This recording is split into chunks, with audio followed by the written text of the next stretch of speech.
lususu lwa kimenke obali yakunyumidde wati yakunyumidde nenze nda social media ali tutte okuba nti kati gwe lususu lwa kimenke official mu Luganda kofe tuli baddugavu kitufe kitu ekintu nga batuchula mu luzungu tukiza mu Luganda kati nze linnya lali kukyusiza nenkuyita lususu lwa kimenke era ligwayo alion skin bakontagingire kuno bulungi obere kuno njala motagingire ba ghetto commanders bonna buli ghetto jomanye ngeri mu Kampala eri mu Ntebe eri mu Wakiso njagala bantagingire ku video yale wa ghetto commanders mwenna mbeetaaga ku video ya leero banna akanyomero ngero bateeka bwe malawo njala motagingire abajasi ba UPDF wonna abakyali Somalia n'abava bebatisindika ekala moja na information ya mujenjagala muulize bulungi nnyo njala motagingire Muhammad Nsereko Kagege abereko kuno ku video eno njala motagingire abayimbi njala motagingire bana byabufuzi njala motagingire bana Uganda mwenna mubereko video eno sina gitandika wabula njagala tugikwate mpola mpola tuginyonyoke bulungi nnyo buli muntu agenda okuvana nga video nagitegedde kale nga bimaze batuma njala ntandike bulungi nnyo nga bwensenka video yange eno y'olwaleero njala gitandika ntya njala gitandika na kaloozo kaleero akaloozo kaleero kano nno njagala kagende mwenna eri ba ghetto commanders okwetoola Entebbe Mukono Kampala Wakiso mukawuliriza bulungi nnyo ate era ngali muganda ffe lususu lwa kimenke kansubirenti ka video kano ojja kawulira bulungi nnyo ntandise bwenti njagala musooke mutegeere mwenna mu Uganda nti Yoseriti bahabula otabasira mutano wakale kyensete tamuzizidde ensanga bisibe talina kintu kyatwala nga kyamuzannyo ne wawulya buulizinga enkuba eyira agula eddinisa wabatasobodde kulingiza n'atuma namugamba wa isoko ombuulire nga mpulira ebintu bijjira ku speed oyo gwe bayita Yoseri tanyooma kintu kye bayita information Yoseri tanyooma muntu gwawulidde ng'ayogera tanyooma lugambo tanyooma kintu kyonna neffe ekizibu kyaffe kunyooma kwefuya bannampulira zibi ne tukomekkereza nga tulusudde akaba mumpulira bulungi kati buno baka njagala bugende eri ba ghetto commanders mwenna mumpulirize bulungi nnyo njala bategeza bakablaza gye musiisidde yonna mu ghetto mu 7 go mumanyi oba go mumanyi nga Yoseri takyatya munna byabufuzi takyatya kansala takyatya MP yenna kubanga abayina mu nkwawa zaabwe bonna yabawa ssente ng'ojjeko bakyagulanyi sentamu n'abakanga basatu bana ne bana befuzi bonna basigadde Yoseri bayina mu ngalo ze bakansala z'abalina ne ba MP abalina tabatya ekintu kyasinga okutya mu 7 bakiyita ghetto mu 7 ekintu kyasinga okutya ekimusula mu ngo bakiyita ghetto kubanga mu ghetto yeri abantu abatyata danger abatyata loss 1 bakulidde mu mbeera mbi 2 tebeeguya 3 bwaba asazeewo ekintu abakisazeewo tagenda kubuuza tukwata ludda wakasita baga tutandise tuba tutandise Museveni kyasinga okutya mu mbeera egenda maaso mu Kampala mu Wakiso mu bintu byole bigenda maaso lwaliro njagala ba ghetto commanders muwulirize message eno ebe loud and clear gye muli nkoze message eno kubanga nakulira mu ghetto era ba ghetto commanders basinga obungi bammanyi nkoze message eno nga njagala ebere clear nga nsoka babuli ebintu bino wammanga okwekalakasa kubadde mu nsi yonna okw'ebyobufuzi okw'emirembe okugasa abantu n'okutabagasa naye government oba kye tuyita state bwe begenda kukola kye tuyita commotion emanya abagenda okwekalakasa ebifo bye basibukamu bani abaliidinga na biki ebigenda obeekalakasiza yo kyekola nesimbayo abantu bayo before nga mmwe temunnagenda kwekalakasa eteekayo abantu bayo ku ground ne baba babeeramu nga mmwe temumanyi baani be baani njagala kukubiriza omulango otakungula eri ba ghetto commanders mu ghetto zammwe mwenna mutandika okwetegereza abadaawa bonna abatabadde mu gurupu zammwe nkiddamu mutandika okwetegereza abadaawa bonna abatabadde mu ghetto zammwe okusingira ddala nga muntu mupya azze mu ghetto atabbira emboozi mutategeera azze n'obusente abula emboozi za nyuma tezikwatagana naye ng'asinga okupika omuliro mu kintu kino tugende mu begendereze nyumba ghetto commanders eno message yammwe ekisookera ddala Yosseri apulaninga kubanga akimanyi nti ekigenda okumujja mu buyinza kiyinza obutava mu bannabyabufuzi wabula kiyinza okuva mu ghetto kubanga akitestinze kakirabye. Akimanyi nti bannabyabufuzi tebakyalina numbers, numbers ziri ba ghetto youths bonna okwetola Uganda. Nabagamba nti Uganda yonna 80% ghetto. Uganda yonna 80% ghetto. Tukulidde mu mbeera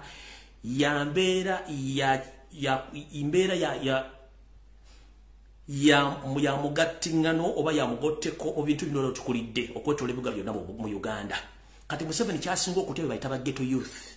Kati njala bategeeza gavumenti zonna zisooka kusimba bantu baazo mu bantu benyini abagenda okutuusa obulabe ku gavumenti oba n'akyusa gavumenti.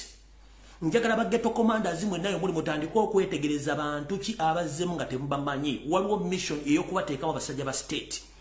Previously baje buvuddeko nabagamba nti waliwo abasajja ba SFC nga balasita nga n'enkwacyo bagikwaza bulungi nnyo.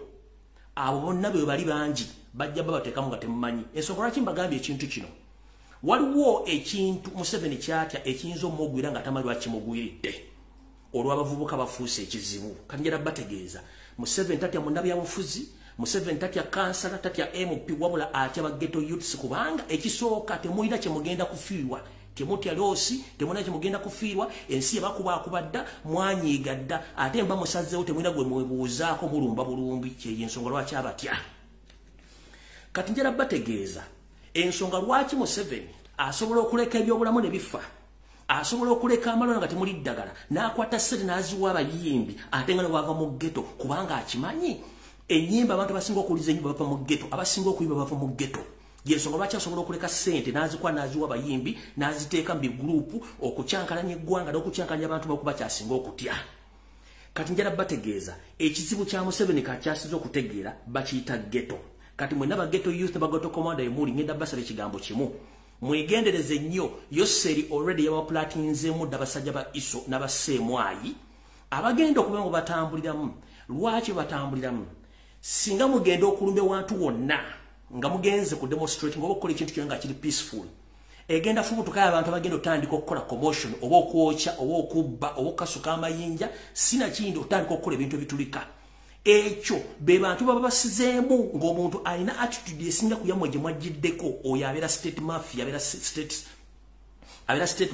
state agent gwe bataddemu. Nkiddamu omuntu yenna gwe mutamanyi mu ghetto zonna Kampala, Ntebe, Wakiso nga temumanyi mupya mumwegendereze nnyo. N'oba yazze jjo oba aludde mu wiiki oba amaze mu mwezi mwegendereze nnyo kubanga Museveni akimanyi muvaako entabwe era akirabire n'embiri ebyogera ku social media katolwala kubanga akitegedde nti abantu abasinga amaanyi bali ku social media ate bonna bava mu ghetto. Kati njala bategeeza ekintu kino mukitegeere era mukitegeere mwena ba ghetto commanders nti mubeere nnyo very vigilant gye muli kubanga Museveni akitegedde mwe muliko amaanyi ate nga amaanyi akimanyi nti musobola okukola ekintu kyonna essaawa yonna.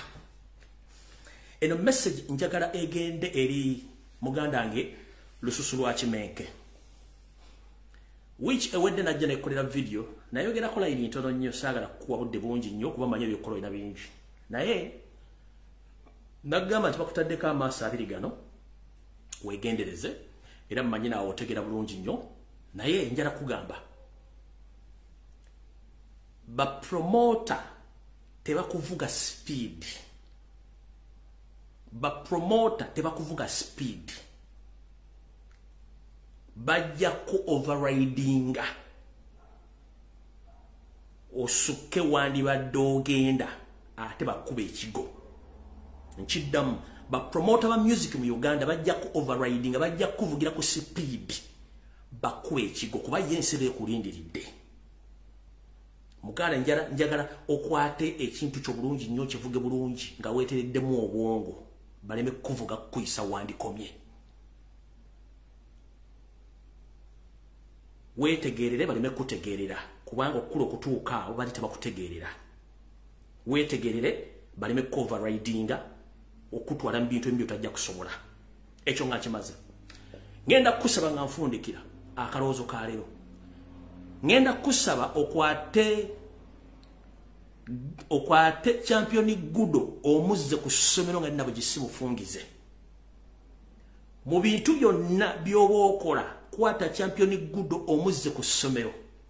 emirimu gyo commandinga amajjeego n'okukuuma abikolenga nga ali mu luwummula amateeka gye gali bawandiike bulungi nnyo nti omwana yenna alina kubeera ku ssomero bakunoonyezzaako emisango egyo naye omusango gwa champion good okuba nga tali ku ssomero gusobola okuggulwako ne bakutwala ne bakusiba ogenda obbiwoozaawoza nga bakwagala dde okufuna muganda wange lususu lwa kimenke nkusaba kwata champion good omuteeke ku ssomero emirimu gyo commandinga amajjeego ajja gikola nga avudde ku ssomero nga ali mu holidays muganda wange nkusaba n'obuvunaanyizibwa nkwesaba busabe bulungi nnyo mu bintu ebigenda okwetoolwa kuba kunoonya buli ango yonna naye kwata champion good muzze ku ssomero nga nina bugisi mufungize bw'aba mwana wo nkusabye bw'aba muganda wo nga champion good muganda wo nkusabye bw'abanga mwana wa ssenga oba gwe omuzaala kwata champion good omutwale ku ssomero then buluwummula ajja komandinga amajjeego bye bintu bibiri byenkugambye olwalo sina bingi nnyo bisigadde mukama kwatizeeko oli muntu mukulu naye amateeka gye gali masirifu bajja kuyita ewantu watono nnyo ate kizimbuluke oluvannyuma nga kimaze okuzimbuluka kwata champion good mutwale ku ssomero then buluwummula ajja komandinga amajjeego naye kati currently basobola gifuula cause ekuleetera obuzibu kubanga bakunoonya buli kantu konna baagala kumanya perfume gyo owafuira perfume ki olya mmere ki oyingira saameka ofuluma saameka mukazi wo yaani oyimbira ludda wa biki byokola byonna state kati yeteeka okuba nga yakuŋŋaanyiza buli kimu ekirina ku mmeeza yaayo bagenda kunoonya kikibeetaaga okukozesa okufuna ekirala nkugambye wegendeza promoters bapromota bonna bali mu Kampala kati kalire bonna bakozi ba salimu sale kansule kye bayita salimu sale mumanyi basobola okukola ekikyamu bonnyini bennyini basobola okukola ekikyamu ng'essanyu likuyitiridde nga tokyamanyi bw'obeera tokyamukeeted ng'essanyu oli over excited essanyu lisobola okukuziba amaaso ekiddako tojja kimanya so njagala wetegereza bapromota bonna ba NRM bonna ba NRM 90% njagala obeere mwegendereza nnyo tobeera excited nnyo tofuna ssanyu linnyo kubanga essanyu eringi ate lireeta ebizibu yo message yange y'akalowoozo ka leero kati tugenze ku Kigula Lujji ekigula Lujji kya leero njagala kigende eri mwenna bannayuganda naddala bannabitone okwetoola Uganda yonna nga sawuddeeko oba oli muganda oba oli mutoolo oba oli munyolo oba oli muki ne bannabyabufuzi mwenna n'abakyakozesebwa ekigula Lujji kya leero nkwatiraako tebufuuka bumbula mwenna busomyeko ekitono mukimanyi nti mu myaka y'abajjajjaffe bwe baakwatibwa okugibwa mu ssemazinga Africa oba ku lukalu lw'abakadduga ne batwalibwa ku ssemazinga bamagulumeeru okwetoola ensi yonna abasigaddeyo baasinga obungi ne bakasukibwa ku bizinga ebimu omuli Jamaica omuli Haiti wawa gye bafuukidde nga kati balina eddembe nga tesinde batabanafuna ddembe abazungu bano ate baakwatanga mu bannaabwe ne babafuula ba supervisors okusupervisinga bannaabwe abo naye mu byafaayo by'ensi ebiwandiikiddwa wali oliddeko supervisor yenna ng'akyaliwo oba supervisor yenna ng'ayogerwako mbitabo supervisor bamugjawo okweka obujulizi kati baganda bange njagala tutunudde koyini eno koyini ze ssente ez'ebyuma ssente zino zibeerako enjuyi bbiri ngeno omugiraba eno koyini yanseene eriko koyini yonna n'ebongo ina ya 5 ebeerako enjuyi bbiri lwero oluuyi olusooka n'oluuyi olwokubiri saagala ebiseera ebisinga otunuulire koyini ng'ogitunudde ludda lumu njagala okwate koyini eno ogitunuulire kwata koyini gy'olina ogitundeko ebeerako sayidi bbiri buli sayidi eriko ebintu ebiwandiikiddwako n'ebifaananyi ebyenjawulo ebiteekeddwako lwaki njogera ekigambo kino tutandise bwe tuti Muhammad Nsereko MP wa Kampala Central n'abantu bonna abali mu politics w'ekifula nnenga okusiba akatambaala abantu njala mbere begendereza nnyo okutambula n'omulangira tekikufuula mulangira okusula mu garage tekikufuula mmotoka ate okulwa ku nnyumba za Land Road mwanattu tekikufuula zizo kubanga enkyajja kugoba Muhammad Nsereko n'abantu mwenna bakola emirimu gya Museveni nga muli mu kuttisa bannayuganda mu ngeri yonna esoboka ne mwefuula nti mumusinga okutegeera ekintu ekyo kibi nnyo ensi ebalaba. Lwaki njogera ebigambo bino? Njala sooka okubikkira abatannazuukuka nti muganda waffe Katoli Wama Bidugu Lamirezi Mukama yamujjuludde ekiro ekikeeseza olunaku lwa leero. Mukama amusonyiwe byonna byamusobako. Era nga ffe abamanyi ebyobufuzi sigenda kumukonda eminga wadde omunenya kubanga mu byobufuzi buli kigambo kisobola okwogerwa. Naye okyogedde kwani era akikonsumiza ate bwakifuna atya. Eyo sigenda gendayo. Naye mbajjukiza gwe munnayuganda yenna wegendereze nnyo abavubuka abagamba nti kati bebafuuse bannamawulire okusinga bannamawulire abagasoma betuyita ba YouTubers. Mwe mulina kye mutamanyi nti state ya Yoseri mutujju n'akabinja ke konna batujju asobola okukozesa buli kintu kyonna ekyetaagisa okufuna kyayagala. Bw'oba omanyi nti oli munnabyabufuzi, oli socialite, oli munnabyanfuna, oli musuubuzi okola business, oli munnabyafaayo, mwegendereze nnyo abavubuka batambula ne microphone n'obusimu nga bajjako interview. Eyo geyeena nkiddamu mwegendereze nnyo abavubuka abajjako interview akusanze mu makaago akubidde essimu. Eyo yegeyeena esooka kati. Nkubuuza mu myaka bifo nga Kyagulanyi tannajja, wali owuliddeyo omusindo ogubaddewo nga bajjako abantu interview oli n'akunoonya n'akubira essimu n'akunjako interview eyalulekereke nga bino ebigenda mu maaso? Yoseri omutujju anoonya buli point yonna wasobola okutuukira ku muntu gw'ayagala ne bakozesa kye baagala ne bakikuwa n'okifuna bulungi nnyo. Obutwa gye buli obwa buli kika, obulwaza kansa, obukulwaza ebiwumba, obukuttirawo, obukusiisa lumu, n'obukufuula mawobe, n'obukusiimuula obwongo gye buli. Basobola okubukuwa mu byokulya, mu byokunywa, basobola okubukuwa mu bbeere y'omukazi ne bakuleetera ekiwojjolo n'okiwujja ogenda okuvaako enkya ng'oyise Windows. Basobola okubuwa ku mugujogeza microphone ku mikolo gyonna. Kati mwegendeze nnyo abaana ba YouTuber, nkugambye ku ba YouTuber bonna bwe mulaba ebitundu 80 ku buli 100 bonna ba YouTubers si batuufu. Nkiddamu ebitundu 80 ku buli 100 ba YouTubers bonna si batuufu. Bakolera state y'ensonga lwaki abanoonya buli ango yonna okubajjako interview. Ne mwegendereze nnyo. Era nga nkyali mu Kigula LUJJI. Goloza lwaki mu biseera bino bagadde okukola kye tuyita profile buli muntu bakutuukako gy'oli mu nsi yonna bakujjako interview. Mulemye okutegera ekigambo kye bayita profiling. Ekigambo kye bayita profiling state ekikozesa okunoonya ani yaani abambulako nsobola obbafuna baani abakyalina ebyobugagga babaddewo batya bawangadde batya nsobola mufuna ntya mufunako ntya access gwe kenyini bakuleeta maiphone weeyogeza ebigambo byonna bimalayo.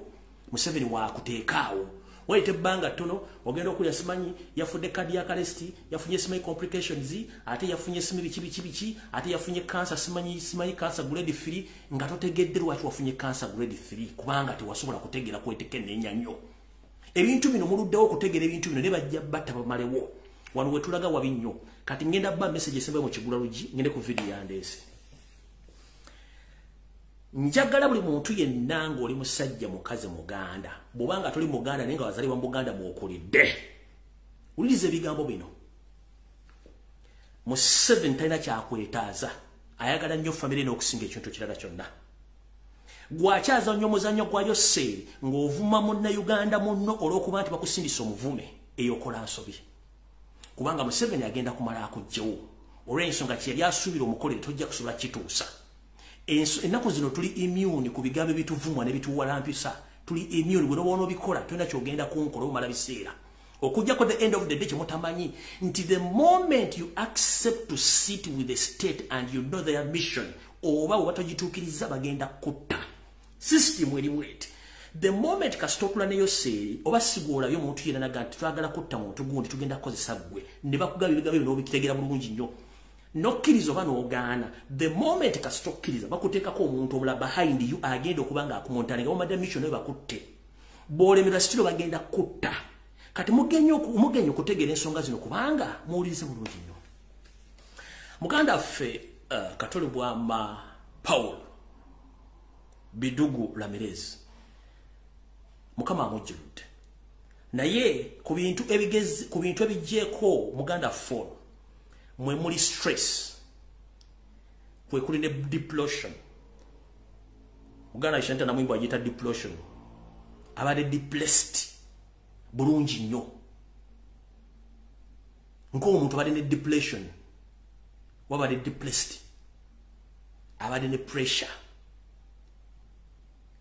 yatuuka atyawo mu mbeera eyo ng'oggyeko kuba nti abantu ina personal egos oba ne hate eri abantu abamu state wejja nekweyambisiza okukola ky'olina okukola naye ng'ate that's not the answer olina okwechekinga kye bantu mansobola kikola kigenda kundabisa kikya kyekibuzo ekisooka muganda foyo abadde ku social media ng'ayogera bulungi nnyo musajja alina rekodi ennungi mu kuzanya katemba n'okuwandiika ennyimba na buli kimu naye somehow ayina we yagenda astray n'atandika okukola ebintu bitakwatagana tukireka tukimanyirayo naye lwaki afudde depression oba afudde stress oba omutima okwabika reason being ye musajja eyandibadde kati nga mugagga mu music industry ani yasula music industry yose Katolo bwama yandibadde nga mugagga through drama naye tabadde successful government yamusuula Katolo bwama yengeejinza okuteekawo theatre zisuka mu 3 ng'azipangisa ne zigwa government nga yemulemesa Katolo bwama abaddeko munnabyabufuzi n'afairinga nga public emurejectinze abadde n'amabanja mangi nnyo nenga te public etandise omuvaako n'akola no ku radio bintu bingi nnyo nenga tososoka kubuuza lwaki Katolo bwama afudde munakuwavu bw'atyo mubadde mulaba nga aseka era ng'ali happy nnyo ye ali mu kwenjoyinga life ali mu kulya si lwakuba nti abadde akyagala nno abadde yejjako stress ne pressure ebimubaddeko kubanga njala bagamba mulaba public figures mulaba abasajja balina ssente mulaba abayimbi nenga temanyi bizibu ki balina bwakubula ebizibu byalina ojja kudduka kubanga tosobola kuyimirira mu bigere bye musajja atu abadde alina basobola okulyako ebizibu ebyo ne si bonna mulaba nga abadde alya n'asanyuka nawa interview Katolo bwama gwe mmanyi ng'akyali mu kkuba ettuufu nga tannayingira byabufuzi active politics Katolo bwama ye muntu yali omuzibu okuggyako interview manyi mwenna kwemuli mwenna abazanyi ba firimu abazanyi ba katemba n'abayimbi mukimanyi Katolo bwama kyali kizibu nnyo mujjako interview ng'akyali active mu drama ku Bati Valley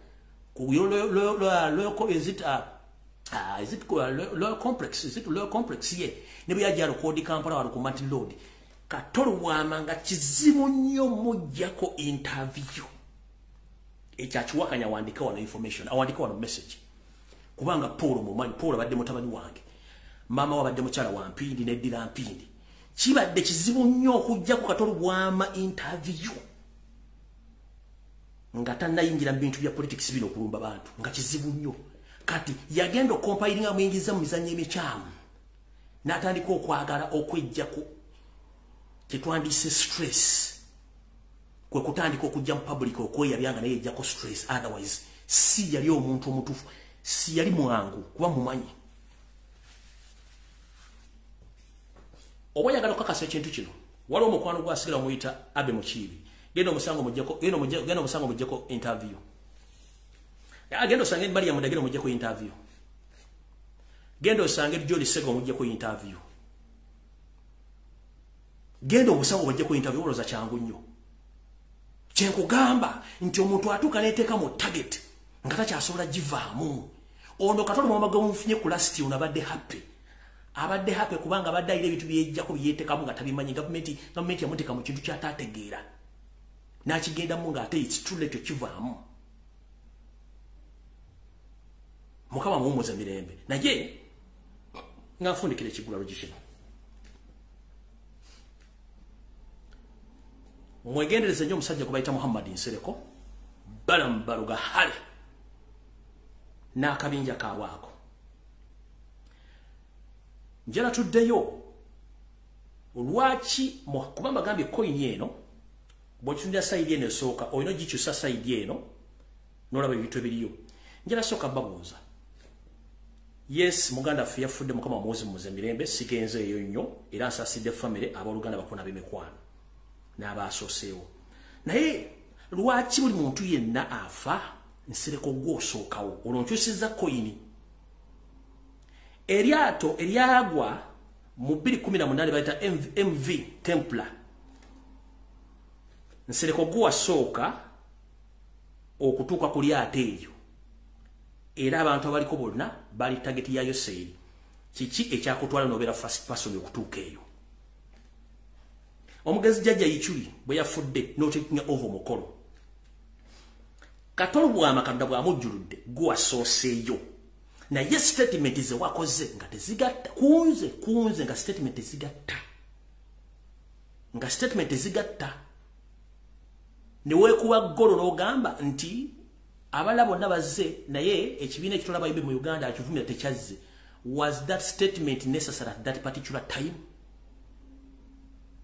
Tewali ayita kufa. Was nze kyekukwata wenkukwata was that statement necessary at that time?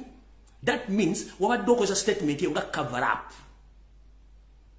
Oteekwa okuba ng'omanyi ekyakoze eki ekyatuuseewo kubanga ku Samos ebintu bingi mugenda mutune statement ze yakoze. Ngenda kubazzayo katomanze Bino mbeera naye wano saagala balimba Bino mbeerayo wano MV nga yakagwa MV Templar omwami ono yaseka ku ssimu.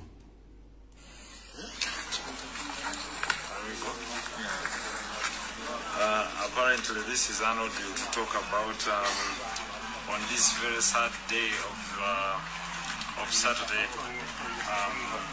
With me here is one of the survivors of the boat that has capsized. We were told that early in the morning or late in the afternoon the boat, of course with its skippers and all those that were on that boat, left this place at about what time? At around 4 p.m. Yeah, talk to the world. 4 p.m. You're live on my 4 p.m. we left and the boat proceeded gently. When we arrived to Uganda, see your neck Ulida.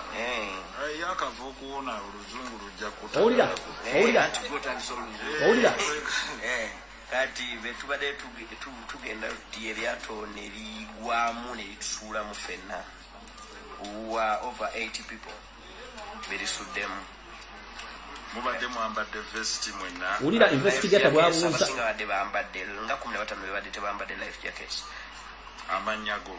St. Francis. Nenze yange najjambuddemu n'enjuwa omuntu. Nenga gwe tumanyi kuluga yambala life jacket. Eyo sigenda kulwa Justin badde njagala blaga history. Paulo bwe yazikidde driver tuganti yazikidde lumu n'avaamu ebyovu. Wiiki omuntu osobola okufa naye wateekeddwa okuba waliwo ebibuuzo. Kuba omuntu afudde cardiac arrest ateekeddwa kuva mu byovu. Ku sayidi yange ne ku sayidi y'abasobola ki-interpretinga bulala. Naye mbuuza lwaki gwe ku buli muntu afa kubanga MP Templar yaliko target za Museveni mpitirivu nnyo go wasookawo ku ssimu kyajja kitya.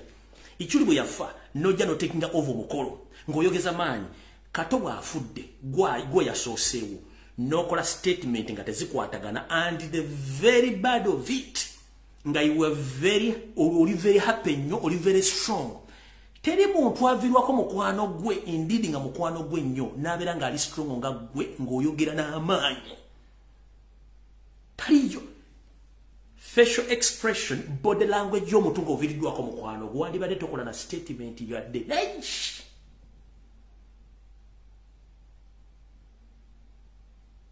Naye statement ze wakoze zindeetedde okuddayo mu history nnoonyereze. Teri muntu aviriddwako muntu gwe bayita nfanfeewe najja n'ayogera nga bw'oyogedde mugende ku social media munoonye video zo n'omusajja ng'ayogera nga bugumu nnyo musanyufu akondeminga abantu abatazze mukulu. Abantu batuuka ku ssaawa nnya ez'ekiro ne bajjako amasimu. Nze nange essaawa ez'olwatano ez'ekiro nzijjako amasimu okufuna otulo. Kati gwe n'ogamba simanyi gundi teyazze gundi yatuuse wano ssebo mukulu okujja ng'olina ky'omanyi wadde oyagala abantu bajje bangi okavalinga ekintu ky'okavalinga eno ndowooza yange. Naye teri muntu abadde ng'alina mukwano gwe nga lubwama. Jjukira abantu bonna be waleeta mu system bonna bafudde naye ng'ate owamba omukolo n'okola kye tuyita diversional messages ng'ozikyusa. Wakyusa message n'okyusa buli kimu ku nfa ya Ichuli ate nga gwe omuleeta. Okoze statement ku nfa ya Katolo bwama n'okyusa statement n'otandika okukondemminga abantu abatabaddewo. mutabani wa Katolwa mukama akuwumuze mirembe tujja sinkana ngobudde butusa kuba fena tuli munsi mu tambula butambuzi Hamadi Nsereko wewumuzeko bano bona babadde bantu Ismail Chuli ali muntu nga gwe handler Katolwa ama history neboda mu videos mbadde nkoze zonna mbadde ndaga abantu nti gwe handler wani wa Katolwa ma all along nga gwe handler we politically ni abantu efaje bafamba handle abantu bo handlinga nojja nokola contrary statement or controversial statement against their death wabere bibuzo bingi nyo bibuzibwa ate nga gwosoka kusini statement je wakoze n'okondeminga ba artist yabatazise immediately muganda wange eina ekintu kiraga ekibadde waawe kirala eyo tujja genda yo njagala tuvewo tugende ku nsonga eyatulese entuufu kubanze njagadde kuyitira waawo ekigula LUJJI kiwedde tugende ku video eyatulese katuwama video entuufu etandise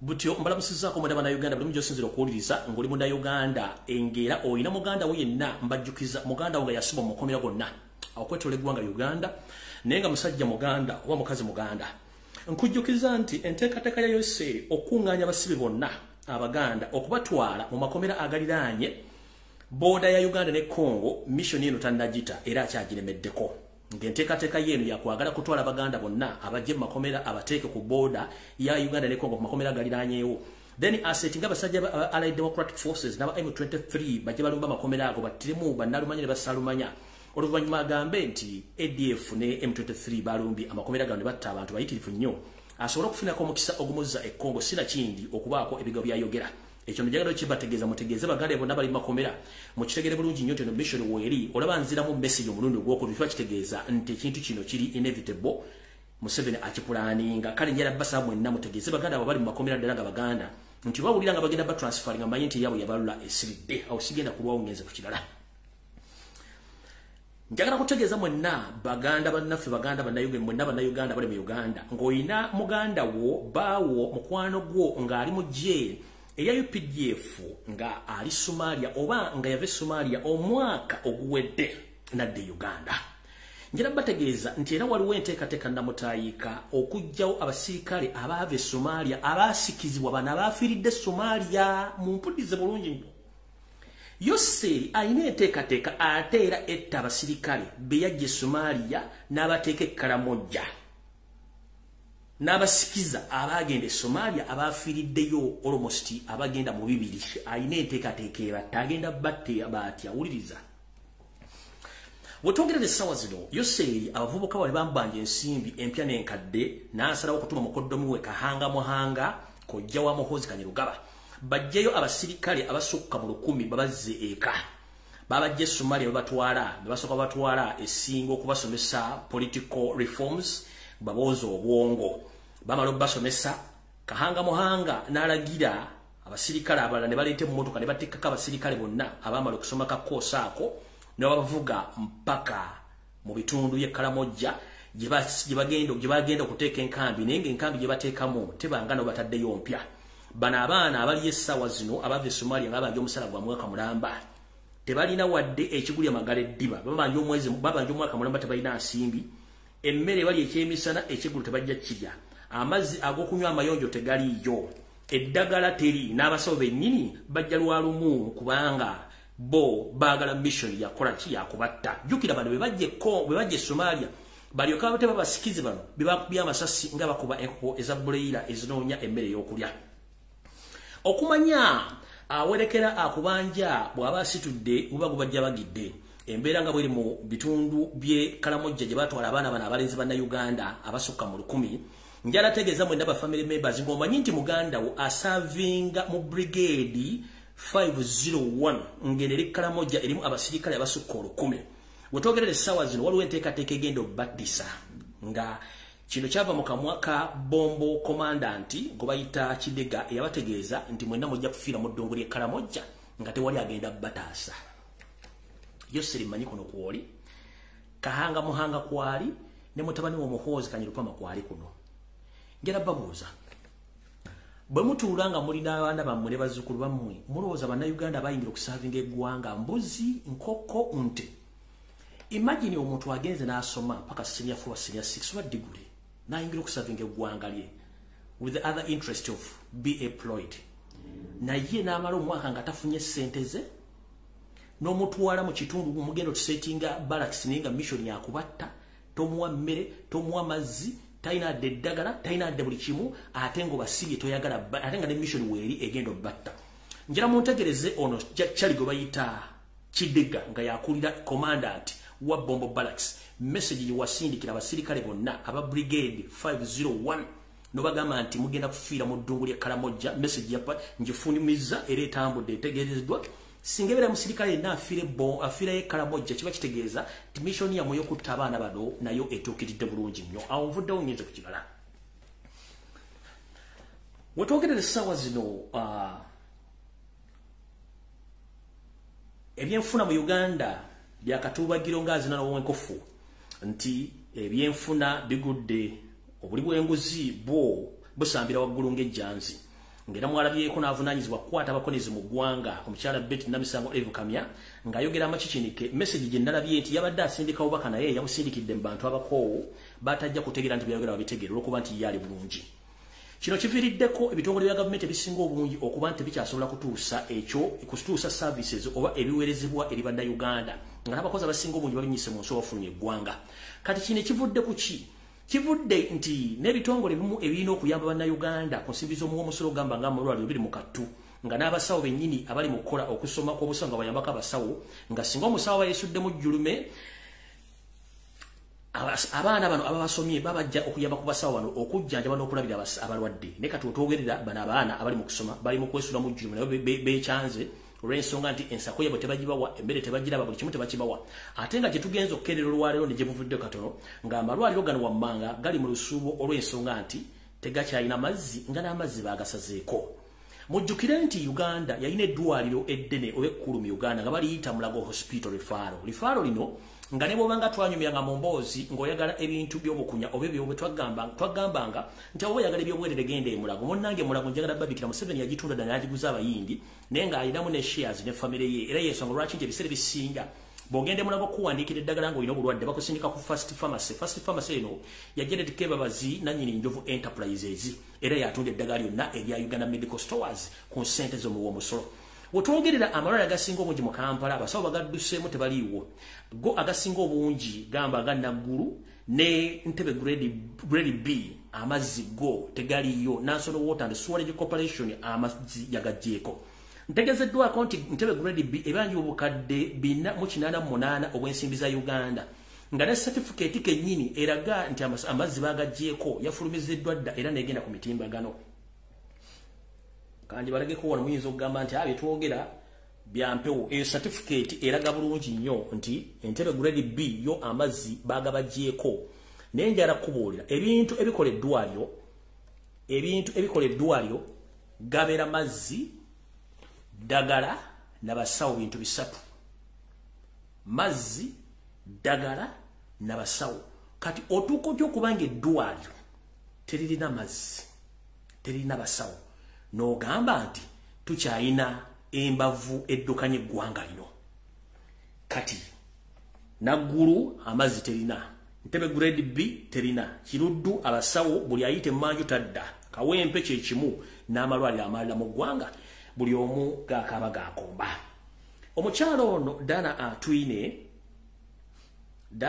ono nga ye permanent secretary bw'awulidde nti abaana bano beekalakaasizza nga babanja ensimbi n'okuba nti balina okufuna ekigula emagala eddiba olw'okuba nti bano abakazi n'abasajja balina kawo mentality. Ebbaluwa gy'abawandiikidde ng'abategeeza ngenda gibasomera buli muzadde yenna ogenda kutya ki ekiri mu ggwanga. Ebbaluwa yeeno kansoke njiba muliseeko yeeyo bulungi nnyo gy'awandiise ng'abaddamu ku mitimbagano egy'enjawulo. Agambye atya, wuliriza nnyo, agambye Ministry of Health Medical Internship nti ekitongole ekikwasaganya ku byobulamu mu ggwanga oba ministry ekwasaganya ku byobulamu mu ggwanga ebbaluwa eno egenda mwenna abayizi abakola okusoma okw'omunda nga muyambako mu malwaliro ag'enjawulo.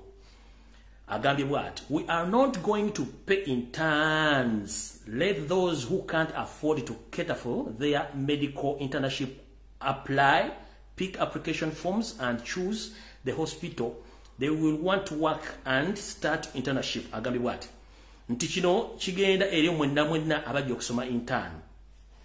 Oli waddembe okuba nti bw'oba tosobola genda na mbeera eriwo osobola okujja efomu n'okyusa n'olonda w'oyagala ogenda okusomera singa wano webiri obanga wobiraba tebisobola kubanga bikolanga go bobiraba. While for the poor who cannot afford will continue to stay home. Mweke nyini abatasobola abaana babaavu nga temusobola. Kiri agambe nti buli yenna alina family nga yeesobola. Agambe nti buli alina family nga yeesobola. Genda ogyeyo application.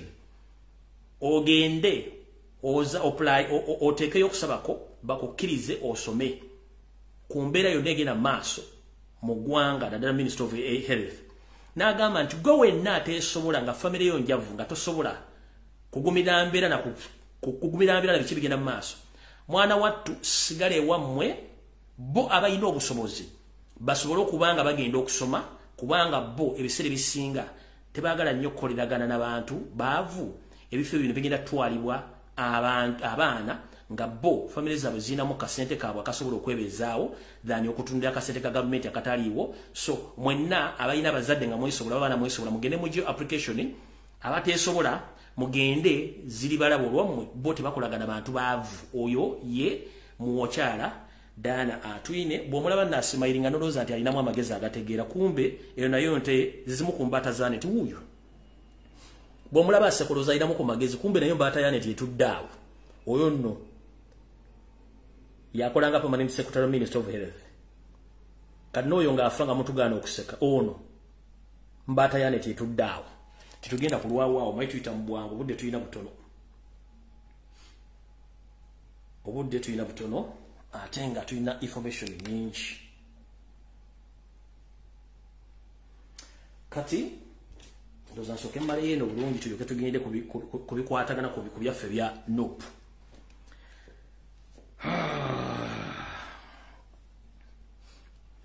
Era njala kutegeeza bannayuganda n'okutegeeza omukulembeze nga omulonde Robert Kyagulanyi Ssentamu ne bannayuganda mwenna nti waliwo ekiguumaza ng'enteekuma mu kyoto nti Uganda ebyobufuzi tebitambula tebakulya ssente. Yo ssente tebahabulwa ne mutabani wa Muhoozi Kanyarugaba bali mu kutambula nga bakuba kampeyini era nga bo obwanga bwolekezza 2026 wetwogerera okumanya bakuba kampeyini batambula bagaba pikipiki bagaba sukaali bagaba emmere bagaba ne ssente n'engoye enkalu ng'abagamba mutulabanga mu 2026 kubanga ffe tulina ekiddako abasigadde balina kiddako. Era grupu ya Muhoozi eneetambula maserengeta ga Uganda gye bamuboola n'abagamba nti oba mwagala temwagala nze ngenda okuddako oba okulonda gye kuli oba okulonda tekuliyo. Kitegeeza nti bo bano olwedde bali mu kampeyini nga bakuba kampeyini naye nabagamba nti buli muntu abeerako ssaawa afuukira omugezi ne wafuukira omusiru. Yo Seri ne mutabani wo simanyi nti mulowooza nti bannayuganda basiru okujja nga mugamba nti okulonda mugenda kujjawo naye bwe kulanga mugenda kuzzaawo kalulu bwe mulanga mutuuseeyo temusuubira nti okutta okuwamba obuli bw'enguzi n'obujoozi obuweesa empisa ekkundi mukyasobola okufuna akalulu. 1 amambuka ga Uganda mubbye ettaka mussa abantu bakitegeera. Mu bukiikaddyo bwa Uganda muwambye ettaka mussa abantu bakitegedde. Mu bukiikakkono bakitegedde. Ate kiri mu masekkati ekitokota si kisaanikire nga n'ow'emmindi asena. Kati mugenda kijjawa tugenze mu maserengeta gye mugaa gye muva ate munnange ekiri eyo kizibu kubanga ne yavaamu olubuto akitegeera nti embeera egaye awo bagambira nti embwa emekese mmwanyi kale simanyi mutambuza ensimbi z'omuwa musolo ne mutandika okwogerera abantu abala amafuukuule nga mukozesa amaanyi g'emmundu n'okuba nti mutiisatiisa abantu naye bino mujja bikola bijja tutukako obudde bigenda okukomekkereza. Eyo nebadde message njisizaawo. Ate buno obubaka njala mu busindikire eri abo abakolera mu bizimbe bya Yoseri nga temanyi nti bya Yoseri. Njala mutangire wano omuntu yenna ng'akola ku kizimbe kye bayita Apple Towers mu mpulire bulungi nnyo. Obubaka nalina baba wa wiiki eno naye lw'okuba mba n'ebitawanya bingi sasobola bbawa. Muwulire bulungi nnyo. Wiiki eno nga tunagivaamu abasubuzi boku kizimbe kibayita Apple Towers bavudde ne bekalakasa kyecha bekalakasizza mu mpulirize bulungi abasinga bunyi tabakitegedde obaka njala bugende mweneri abasubuzi sagala mwepikenga kasawuka kwete muyinzo kwabikira obwede kubanga temanyi kigenda maaso wabaddewo okungabe nabagamba nti abasajja bali mu kukyusa mpola ebizimbe bino bidda mu mikono gy'abannannyini byo abatasobola bikyusa bajja kukomekereza nga baluguzeemu akaba njala tegeza mwenna abasubuzi bali ku Apple Towers esangibwa mu Kampala ekizimbe ekyo nyini kyo gubayita nyeenya teyatunze kitunde nyeenya teyatunze kizimbe yakyusiza bukyusa mikono n'akyusa management gibamwadde okuddamu okuwa ekizimbe kino n'akikwasa omukulu gubayita Drake Lubega nkiddamu mwenna abasubuzi abakolya ku Apple Tower nyeenya ekizimbe teyakitunze wabula bakamwe bamulagidde ekizimbe akikyuse mu mikono akizze mu buyinza bw'omukulu Drake Lubega era teyakitunze kubanga nti nyeenya abadde munafu nnyo mu manja n'engeri gy'abayisaamu nga bannanye ebizimbe bye tebajja kufunamu omuli Yoseri Janet Muhozi Salimu Sale n'abalala katugenze maaso oluvannyuma nyeenya yakyusiza emikono ekizimbe n'akiwa omukulu gwe bayita Drake Lubega munoza nti bakitunze ekizimbe kye bayita Apple Tower nga temumanyi naye ekizimbe kyazze emikono gya state nga bakozesa Drake Lubega mumanyi bulungi nnyo naye ekisinga okwennyamiza kyekino wano wammanga nti nabagamba na Uganda nti simanyi wa Museveni atulogera ku Mapeera House oba atulogera ku Crested Towers gyawanisa embugo nga ffenna tuganya okukwatagana ebintu bino bengenda basomera ate byaleese obuzibu mu basubuzi bennyini wulira bulungi nnyo Drake Lubega olwamuddiza ekizimbe kino nga kati yakiri mitambo egyokiddukanya kuruwa state mafias abali mu business z'ogula ebizimbe mu Kampala okubizimba omuli Museveni Janet Museveni wepo ne mutabani wa mu Buhozi kiki kye basoose okukola omukulu Drake Lubega yagaye bonna abasuubuzi abali mu bizimbe bino mu kizimbe ekyo kya Apple Towers nti mulina okuddamu okwegula buli muntu edduuka ly'olina okwegula goodwill $15,000,000 hard cash down batosobola fuluma munnange nga mumanyi nti obuteebuza butambuza amazzi ekiro eri abantu nga bosimanya babaloga mulozi oli nakiriza osasula goodwill $15,000,000 n'aziwaayo wuliriza bulungi nnyo bwe yavudde awo n'abagamba nti buli musuubuzi yenna ng'olina edduuka nti ogenda kusasula emyezi 3 up front oba alia emyezi 3 maaso naye ng'emyezi gino 3 ayongezaamu $7,000 bw'obadde owakakadde kamu oyina omuwa bw'oba wadde akakadde obadde osasula akadde kamu oyina omuwa kadde kamu $7,000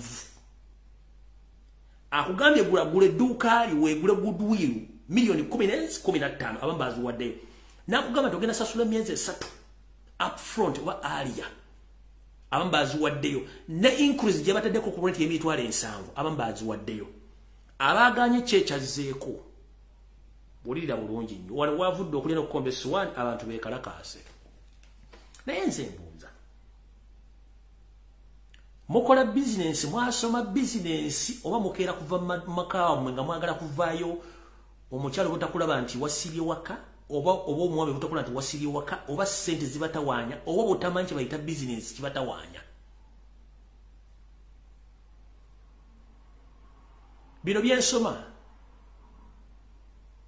byembagamba byabatuuseko mbimanyi naye omuntu agamba atya nga yakakyusa obukulembeze nti esasule ogule edduuka goodwill $15,000,000 mu economic crisis eri wano olina kuga nti sasula emyezi 3 up front naye ng'akwongeddemu buli mwezi $7,000 n'ozikwata n'oziwaayo mulina ssente nnyingi butasoma kweyagaliza oba kulaga mugagga nti musobola kati kankubuulire abagagga bonna bananyiriza bizimbe mu Kampala bonna bakozi tekuli nanyini kizimbe ennya gye babakyunyamu Museveni gyayagala kubanga ayagala mwavuwale babakame yinga afuna ssente kyemutamanyi temwagala kubeera waka babalogera mu Kampala nga mulinga kalooli alina zibulira nti bakyusiza lufula zikyusa ne ziva mu Kampala ne zidde ebbali nemwe mutegeera lunaku ki sigenda kulwawo awo tugenze mu maaso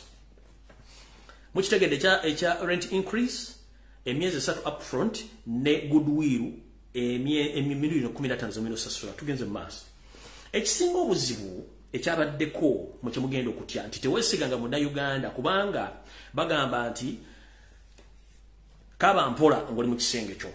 Eriyo ekibinja ky'abasuubuzi munnange abeekwanyiza ne bagenda basasula ebyo byonna omugagga byabadde ayagala. Era naye n'atuuka mu ofisi ye n'aseka n'agala nafuna zino embuzi nze mba neesiimye oli abadde abakwasa kisa.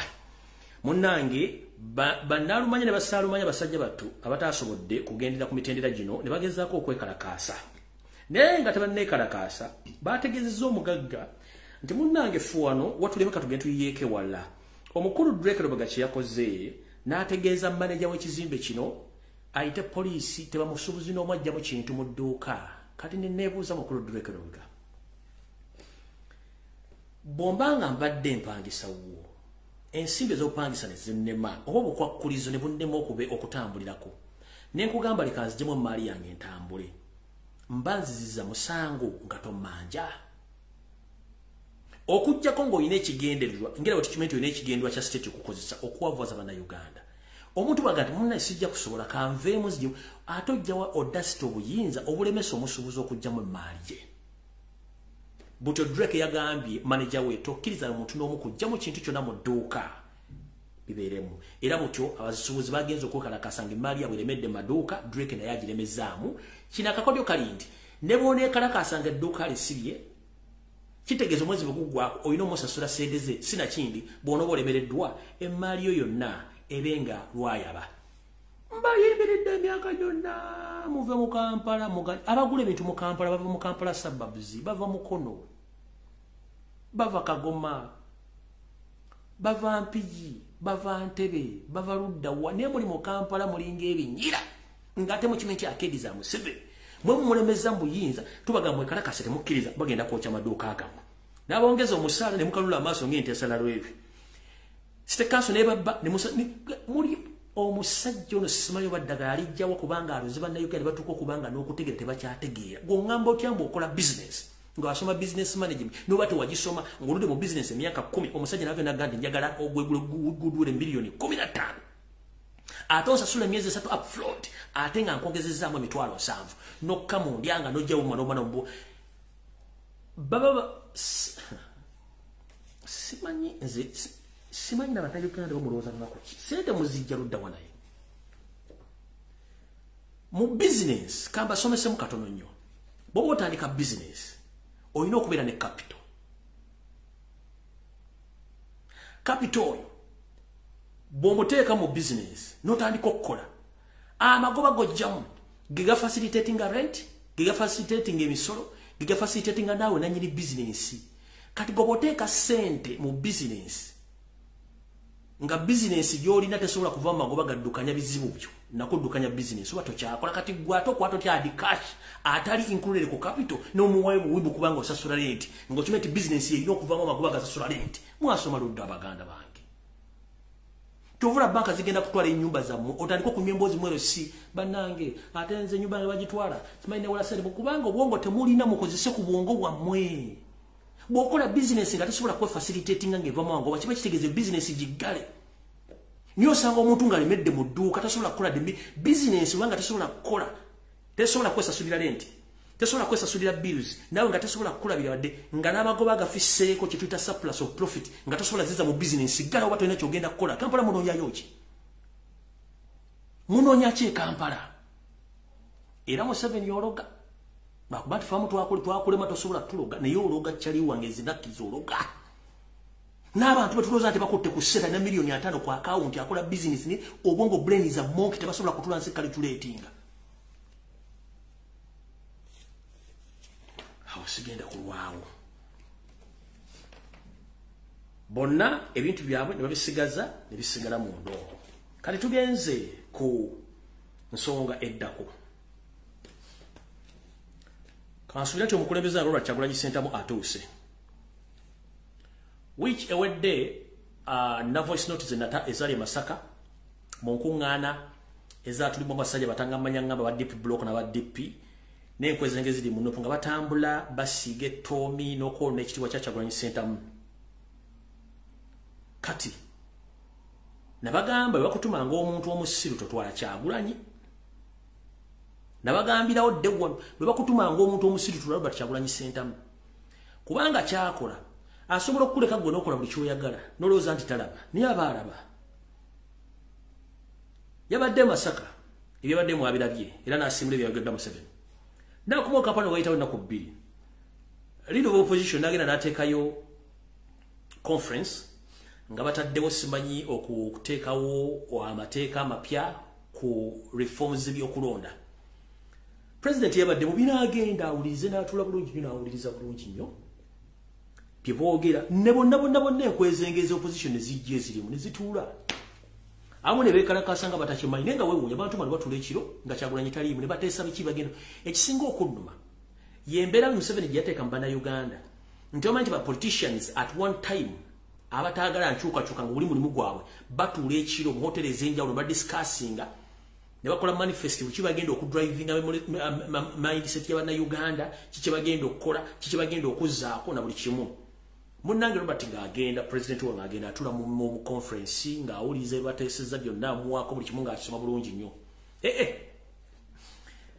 ba social media in-laws aba NRM nga baga kyekyo tumukwasiza tujja mufuna kumbe ye ababala abasika eriyo nempulira baga kati batulavinga 2026 twabagambe bya 2026 mugende mbigaye banyammwe wambigaye bannyo kufa tugenda mu kalulu kubanga akalondesa y'omu era akabba y'omu ate natta bantu y'omu tana kyagenda kukyusaako nabaga sikagenda mu ekyomu kimanyi bulungi nnyo kati byonna byayogeddwa president ng'abiwulira bulungi nnyo era nga mumanyi nti eriiso ly'omukulu wa Ddugala walaba n'asooka natula mu bintu byonna n'asirika ebyayogedwa ku social media n'abiwulira bulungi nnyo n'asirika nga ye n'akola okusalawo okukwe naye mbalayiridde singa akabinja ka Mpuuga oba ye kennyini n'akabinja ke bavaayo ne bazoomuula ne bayisa amaaso mu bbaluwa omukulembeze gye yawandiise n'agiteeka ku mutimbagano gwe ng'alaga nti ebikolebwa tabiriimu era tabikkiririzaamu bo batandika okukola statement eziri contrary ku kyeyayogedde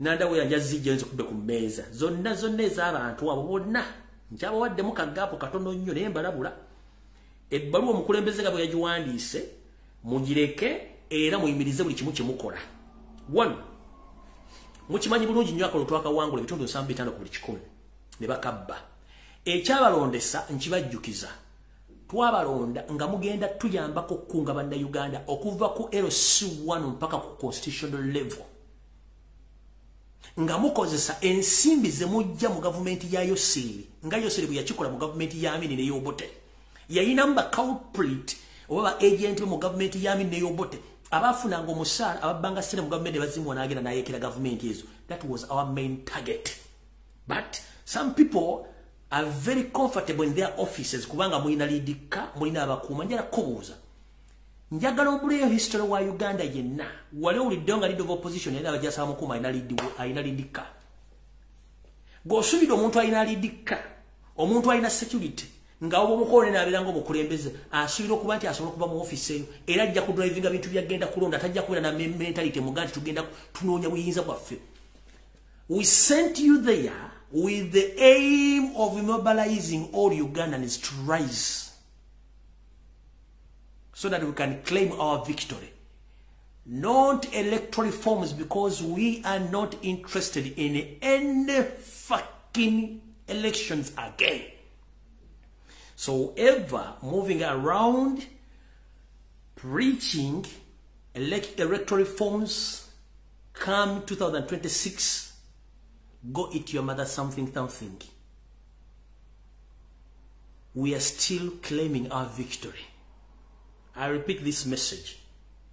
Anyone moving around or rattling around preaching that they are asserting some electoral reforms, olina omukazi wo olina abaana bo genda bibasomese bulungi nnyo mutule mu nnyumba yammwe ffe twabasindika kukunga bantu nakozesa nsi no loop olina budget ya 80 billion Ugandan shillings. 2 billions are enough to arrange the uprising okujjako mu 2 billion Ugandan shillings. But have you ever organized any group of people to demonstrate anywhere in Kampala, in Masaka, anywhere in Uganda. But you are moving around in Luwero district, donating, visiting schools, visiting hospitals. Did we send you there to inspect schools, hospitals? Did we send you to inspect schools or hospitals as who? We sent you to get funds to mobilize for the uprising to remove the dictator Yoweri Museveni, non-electoral reforms. You understand? Loyo mpia. Zoku sengala biyongo budde bukyali. Yoweri gwoli mu kusinikirako ebinyo mukama awo yakola ekigambo kimu yalina ba culprits oba bambega be mu rigimu y'Obote ne Yamini abajjanga Yoweri bazuwa Yoweri ngali Tanzania ali Luwero ne bajoganya Museveni bamujjako oyina budget ya bilioni 8 totagako bilioni ezi tuziteeke okutegeeza abaana bonna bali mu gwanga tutandike uprising oba okujja ku government towanga wali n'ekikumi wadde okudemonstrating anti waliyo bakino tekikolangako oyambala amasuuti tegajjako Museveni. No, it's all about tactics and profiling, but you are moving gently around. Olimu, please muleke tusiriwaza ene baluwa president yakuwandiikidde singa ndaba omu ku bantu bonga avuddeyo aluba kyagula ku ebbaluwa eno eyakwalula ejja kuba esiridde kangisomere public ejule bulungi nnyo. Ntandise bwete omukulembeze w'eggwanga omulonde Bakyagulanyi Ssentamu bwe yagenda okutula mu lukulungana olwali lutegekeddwa mukulu Mpuuga ne banne enkwezenge mwe baali bayisiza ebirowoozo ebigenda okukyusa mu bimateeka gafuga ebyokulonda mu Uganda. So nga ate ebyo byonna byayogerwako dda ne Bassemogere babyogerako Bassebaana Bassebagala n'abalala ne bigaana kubanga Yoweri ye tayagala kintu kikwatagana mateeka ye wambirigo. President bwe yagenze yabadde agenze mu lukuŋŋaana luno kukola ki? President yagenze kye bayita okusunga nga temumanyi yagenze okusunga sukumanyi muntu okusunga ku Facebook okubeerako obufaananyi nga akantu kagizebwe kati nga akufunire no kumbe oba oli abaze president yali azze kusunga kumanya biki ndowooza yammwe eri ki mukyali ku kiri kyeyabagamba oba nedda nga si kimuliko. Ebbaluwa esoma bweti esoma the National Unity Platform June 6, 2026 ekibina kya National Platform ng'enaku z'omwezi mukaaga omwaka 2023 clarification regarding the constitution and electoral reforms abategeeza nti agezaako okutegeeza n'okulambula oba okulongoosa eri ekifaananyi ky'abantu kye baalabye mu nteekateeka yabadde ekoleddwa abeeyita ab'oludda oluvuganya mu kukyusa mu mateeka eg'ebyokulonda. There have been several statements regarding the tabling of electoral constitutional reforms by the office of the leader of opposition in the parliament. Nti wabaddewo ebyogera bingi okusinziira ku nteekateeka ya mukulu Masaki Mpuuga Nsamba mu kukyusakyusa mu mateeka ago agabafuga ebyokulonda mu Uganda nga biva mu ofisi ya Mpuuga. The National Platform believes that Uganda deserves better laws and policies, including better electoral laws. Agamba bwati. Ekibiina kya National Platform kikkiriza nti eggwanga Uganda lyetaaga amateeka n'ebiragiro ebirungi ebisaanidde eri ebyo ebikwatagana n'ebyokulonda. N'agamba, however, under the present military regime, okusinzira ku mbeera eriwo nga tuli mu kattu ka gavumenti y'abasibira mu bbwa ey'amagye, those reforms cannot be allowed to sail through n'agamba nti okusinziira ku kitooliro kye tulimu mu gavumenti y'amusibira mu bbwa ey'amagye, aga amateeka tegasobola kubanga gakkirizibwa okutambula bulungi nga tuli mu gavumenti eno eyamusimira mu bbwa eya NRM. N'agamba bw'ati, the NRM would use their manufacturing numbers to block any meaningful reforms and yagambye bw'ati nti ekibiina kya National Labourers Movement kijja kweyambisa ennamba yaabwe enfumbirire ey'obungi eri mu paliamenti era okutyoboola n'okusiiga ettoomi amateeka gano aganaaba gawandiikiddwa nga beeyambisa omukisa ogw'okuba nti bo balina ennamba nnyingi okukyusa amateeka gano galeme kukola olw'ensonga nti yose takkirizibwa oba takkiriza mu nkola ya kumuggyako na mirembe kye tuyita democratic rule. We also believe that despite their flaw, the current laws, if implemented, would guarantee fair play and saintly. Yagambibwa ati nti tukkiriza mu mbeera eriwo n'ebyo byennyini ebiriwo amateeka singa gateekebwa mu nkola gasobozesa ddala bulungi nnyo okutukkiriza okuyingira mu bintu ebyo oba gatusobozesa bulungi nnyo n'otuwa embeera entuufu etukkiriza nti singa okulonda kubeerawo nga tukozesa amateeka gennyini agaliwo tusobola okubeera mu kulonda okulungi era ne kuwangula mirembe naye kizibu. However, the criminal regime has always ignored them and carried out the worst forms of electoral fraud. Agambye nti amateeka gennyini agaliwo malungi naye olw'okuba nti eno gavumenti eriko y'abasibira mu bbwa y'ababbi era amateeka gano bagatunda ekyamulinga essalambwa lya nseke bo ne bakozesa agaagaabwa amafu okugezaako okubba obululu n'okweteeka mu ntebe watasadde kubeerawo. Therefore, the constitutional and the electoral reforms cannot be the solution. Agamba n'olw'ensonga eyo amateeka ago agawogerwako ag'ebyokulonda agalina okukyusibwamu oba okuteekwa mu nkola si egenda okubeera emmaliriza bizibu yonna mu buzibu Uganda bw'erimu naddala mu bintu by'okulonda. It is therefore important to state that the conference organized by the office of the leader of opposition last week was largely consultative, intended to state the aspiration for the people of Uganda and picture of would be idea if we were not under family and military rule. Agambye n'olw'ensonga eyo kya mugaso nnyo nti olukungaano lwategekeddwa office y'omukulu ow'oludda oluvuganya wiki ewedde lwadde lulungi nnyo okwebuuza naye okusinziira ku ntambuza y'emirimu n'ekifaananyi kye baagala okusiigira bannayuganda ekifaananyi kyandibadde kibi naye nga tuli mu nfuga eya military n'enfuga ya family tekisobokerako ddala. The people of Uganda must therefore not bank their hopes on any alternative reforms under Museveni. Agambye nti bannayuganda bonna basuubire nti tebateeka birowoozo byabwe na kulowooza kwabwe mu ngeri yonna ey'amateeka ago agateeseddwa bagalowoozaako nga tukyali mu kipooli kya Museveni ng'afuga eggwanga lino.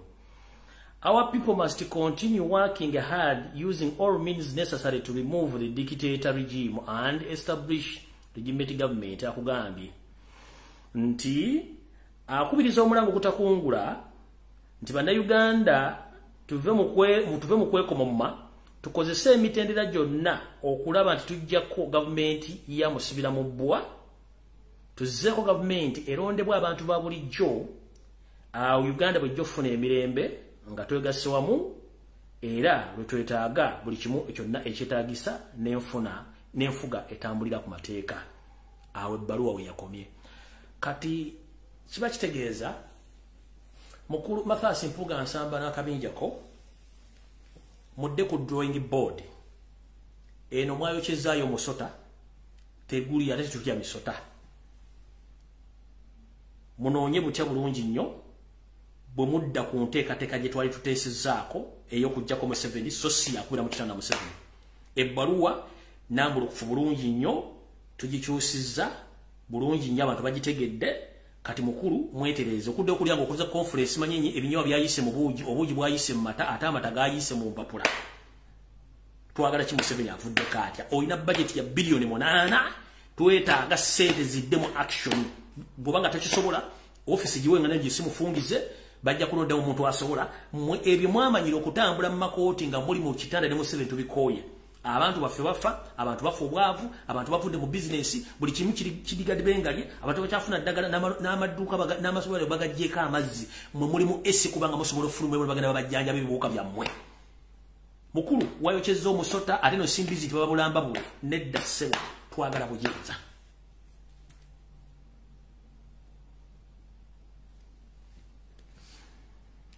Kati njagala montaji ngire wano mukulu Ssabalimba wa police eyito mwongezi Ssabalimba wa police mukulu Enanga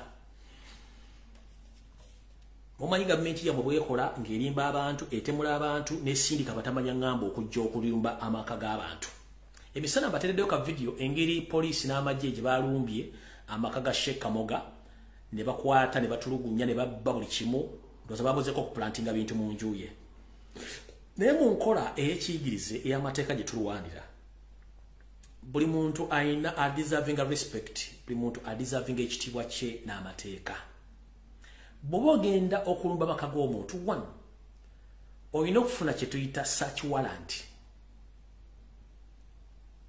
warrant kooti yegiwa ng'omaze ogiraga nti waliwo ekintu ky'osuubiriza oba ekintu ky'osuubiza okuba mu maka g'omuntu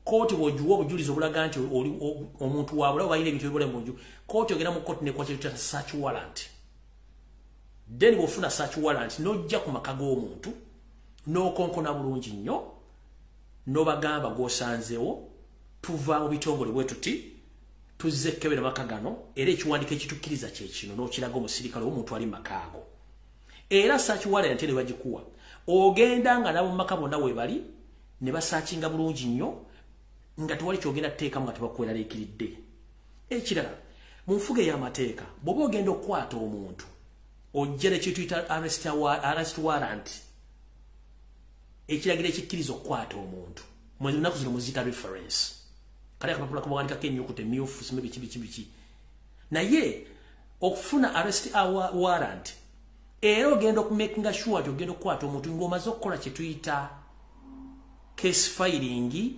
kuliko obujulizi omusango gw'oyajuzizza nga n'abajulizi bali willing okukola ki omulumiriza kyovula nti constitution egamba nti omuntu bw'omukwata alina okubeera mu custody essaawa 48 naye mmwe Uganda okwata omuntu n'abeera omwezi mu poliisi nga talina akamuvunaana takoze statement ne mumucunya nga mujjamu obujulizi kikyamu ensonga lwaki abantu babeera mu Europe ne batagala kuvaayo ebintu biri ize nnyo tosobola kujja mu nnyumba ya muntu n'ogiyingira ng'obuuse kikomera okozesezza muntu bw'osanzemu bakubye ebikolwa bya myaka gya 1600 abazungu bye bajjanga mu Africa okukwata abakadduga ne babatwala ne basiba ku mpingo nga ntambulire lwaki nkutwala ne mugamba ngina diguli mwina PhD enanga naleeta omuntu ogumulinga bomu najja n'atuula n'atandika okulimba ono omulala najja simanya ne bajja ne mutandika okulimba ama constitution muwadi nze neewuunya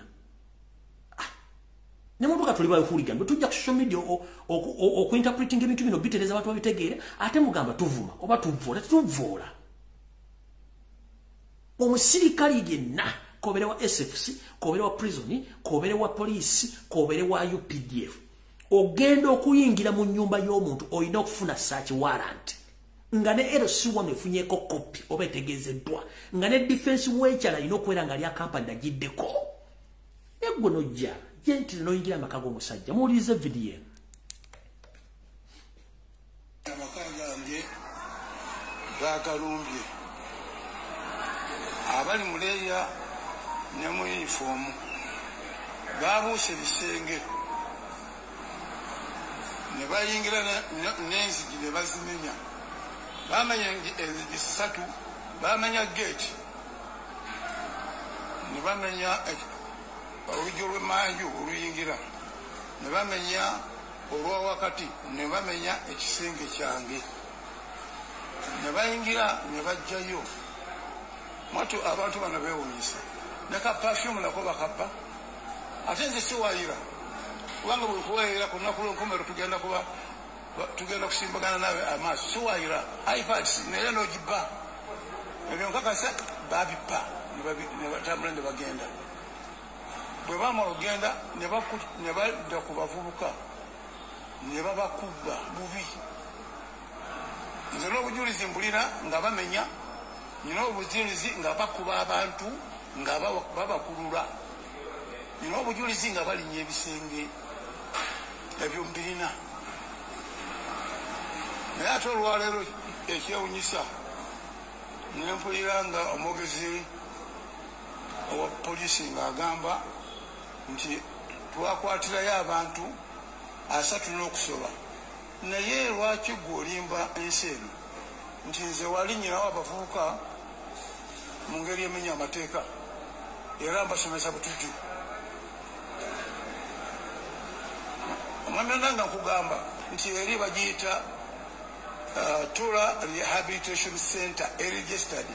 Rehabilitation kitegeeza okunganya abantu aboononese n'obadde abulula ne baddayo. Gwe mulimu gwange gwenkola okumala emyaka 2 saa 2 namba 2 wano entandikwa ya wano naye okumala emyaka 4 dino kusonsonkereza kututyoboola kutukkakanya naye mazima tuyinza kukkiriza boge mazima ekyokusomesa Kurani mbalayirira tubeera nabo ffe abawalimu abantu abo tubeerawo n'omuzikiti n'abantu abo tebatubulako otubeera we babeera era tenyagenda batujjako ne bw'oyagala otya tujja kubeerawo tubasomese Kurani tubajjemu n'empisa embi fenna tutya okubeera mu nsi eno Uganda fenna oba oli mukatuliki oba oli musiraamu ebyokusosola n'okukakkanya abantu tubiveeko bwotwala Reverend bwotwala Seeka bwotwala Archbishop bwotwala ne mufutinaani nebyo gamba nti kukakanya fe abatabuliki mutukakanye mukulembeze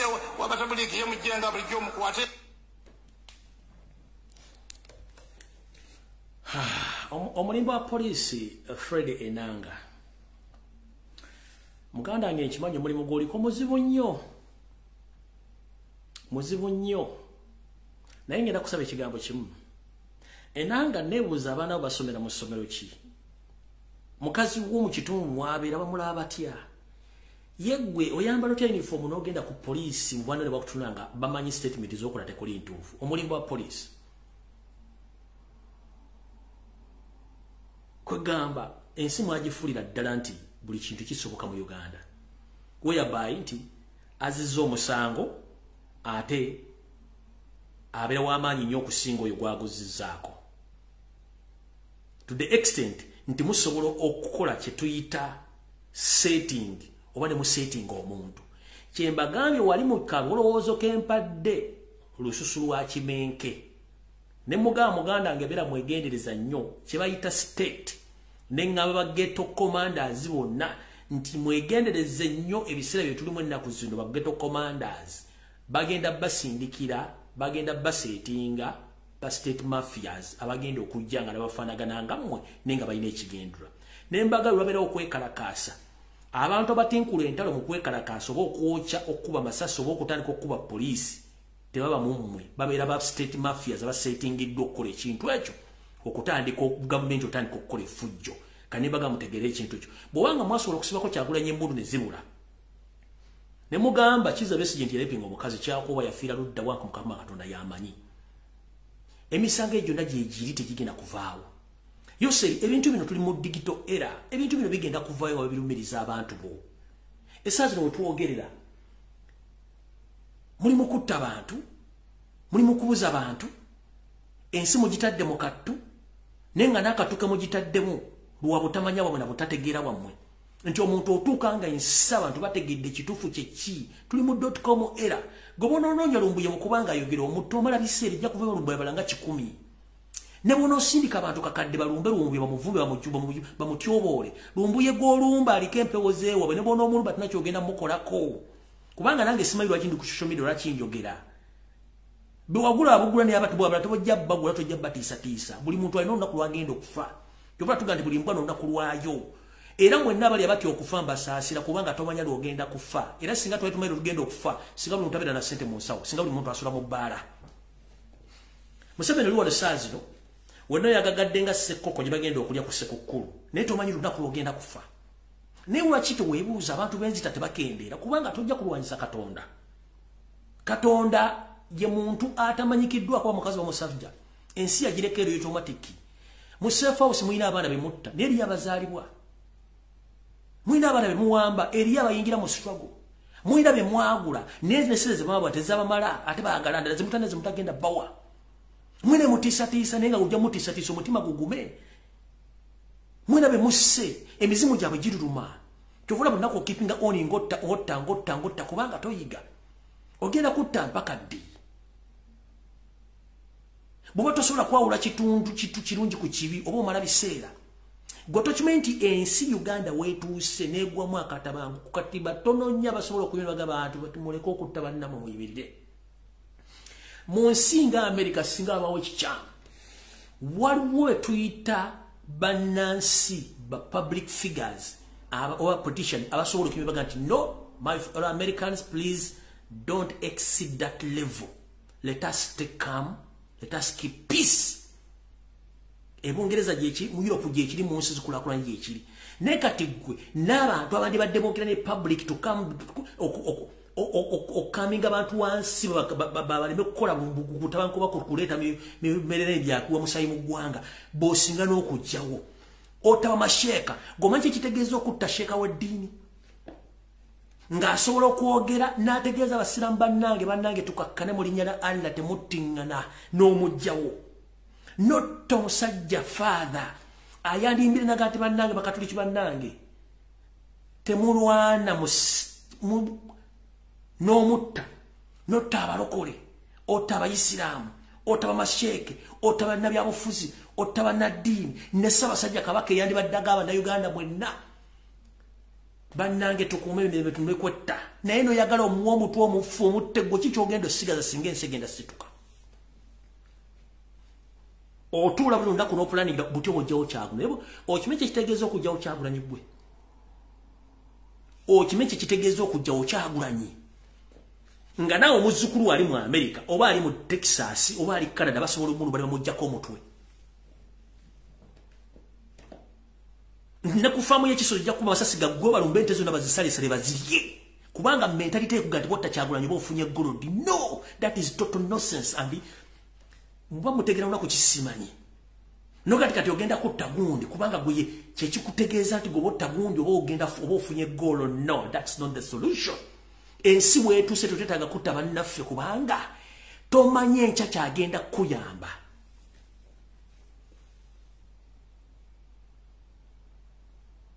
Tomanya kyagenda kuyamba. Ne gwe mentality nti mujjewo nja kuba nti no, okutta omuntu tekitegeeza nti obuzibu buvuddewo, obuzibu busigaddewo. Kati kambasomese mu basajja mmwe olw'okuba nti mwakula muyoola busa ng'obwongo muyina butono nnyo ensi mugivuluze temukyalina administration sente mubbanze muluza nti okuzimba akedi. That's the solution for the economy. No, a big no. Economy bagibesingira ku well-being y'Abannayuganda, how they consume, because they are final consumers. When the final consumers lacks money, economy begudde. So, kati gobodde Bannayuganda n'obasiba, n'obatta, n'obaavuwaza. Oba ina government, oba toyina economy. How many days have you since you go to market to buy some matoke? Oba kalimu hiriji. Oba gwe kennyini. How many days? Tosobola. Ba final consumers bano peasant be muli mukutta. Be Bannayuganda. Katoli wamagose. Ayina ekibinja kyalidi nga kyasobola bannange temulwana temutta bantu. Kyagulanyi gw'oyagala okutta essaawa zino yasobola nti bannange mumanyi kulwanyaffe Uganda tuleme kwettingana. Gw'okimanyi mission gye wakola okukola genocide e Rwanda singa tewaali divide and rule wali otadde mu bantu abo miliyoni y'abantu yali baletefa. But nobody came out okugamba nti please tuleme kwetta kyoyagala okuteeka mu Uganda ye system gy'ovuga. But you reap what you sow. Ojja kungula kyosiga. Osiga sere, ojja kufuna sere. Keep on reaping, but you sow what you want. Ojja kufuna kyoyagala nze nkikubulira. Keep on killing people. Wafuli mutula butuuzaawo ono afe. Ono ayogera nnyo. Ono tatuwagira. Mama Janet, obadde oteesa otya kuno? Ashiwe, ogo. Yafe.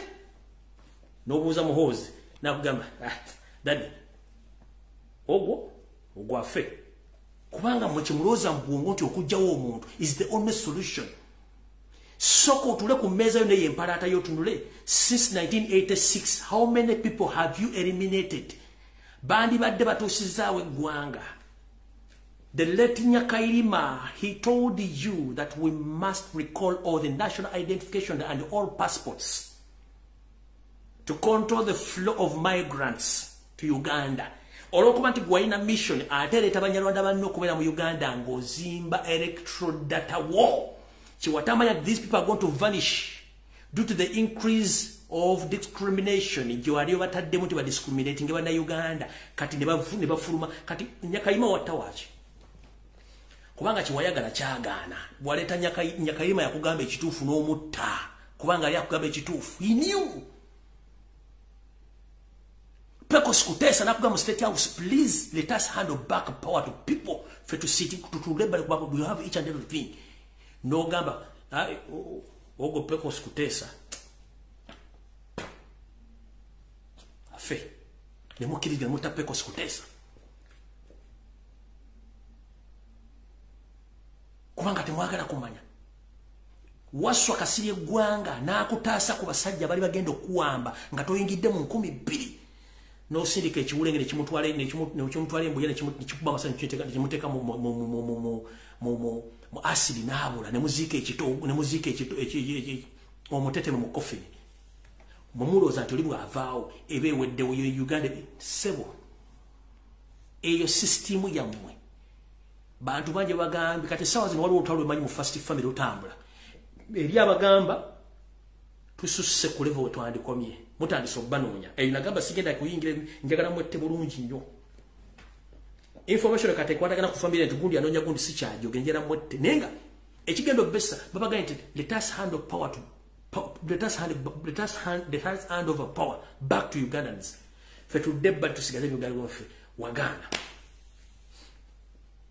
kubago kyoyagala mutula time gye mu spending ne sente to eliminate one person mu Uganda omu singa mu concentrating ako okutereza education system time gye mu spending nga mutaba na Uganda singa mu gitulako ne mu setting economy ya Uganda buli munasi nasobola ofuna mu time gye mu spending nga muloso okutaba jasa bali Somalia abanja singa mu concentrating ako ne mutereza ebintu well-being y'abasirikale singa twali buvuyo bonna time gye mu spending nga tuogera ebigo bino ku twandibate tujja ku media singa Uganda etambula bulungi kuba tetwagala kujja ku media kuno siko tulya siko tusula ne tulina pain nti ensege eriva mu ngalo temulaba kubanga oyine mundu zikulu wanenga mundu sobola kuva akencha nga toyina mundu ogenda kukola otya.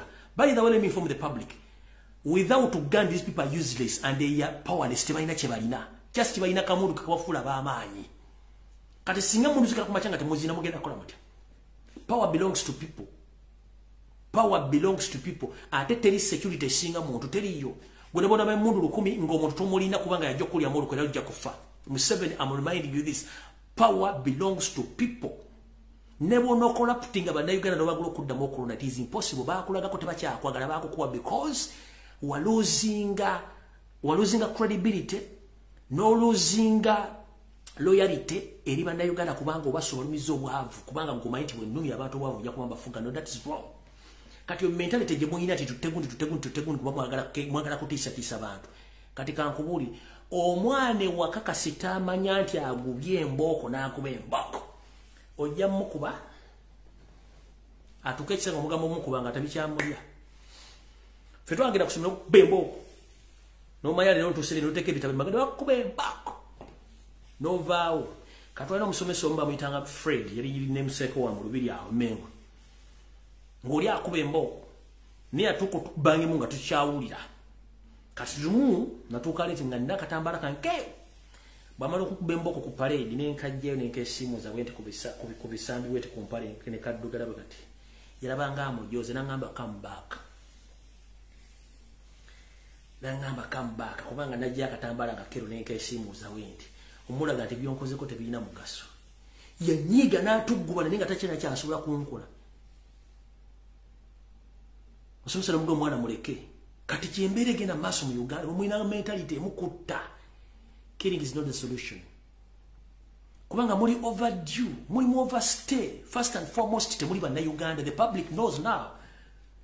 We've taught Ugandans your history. Buli chimba chimanyi you are not Ugandans. Kera mu chimete mwina je mugenda. Mwina sigala wana. Muganda was sawazo. He's sick. He is not supposed to appear anywhere in Europe. Since 1986. Era tochebuza mbwongo olwaki tagenda bweru. Tumwene yafira Nairobi. Nga neta sola genda mu America dogenda mu Europe nga ina aina order tamukiza kuyingira neto kyokusobola kuyingira bwongo bulwachi bano era temusobola kuyiga ne mutabano mu fere suna genda kuba takyasobola kusukka nsezo kusukka zino East Africa wagenda Middle East nga ne bagenda muteekaawo nengo ina sise tosobola ziri akusobola genda kujjanja bantu sokufuna bwongo kutegera nti ebintu bitukola bikyama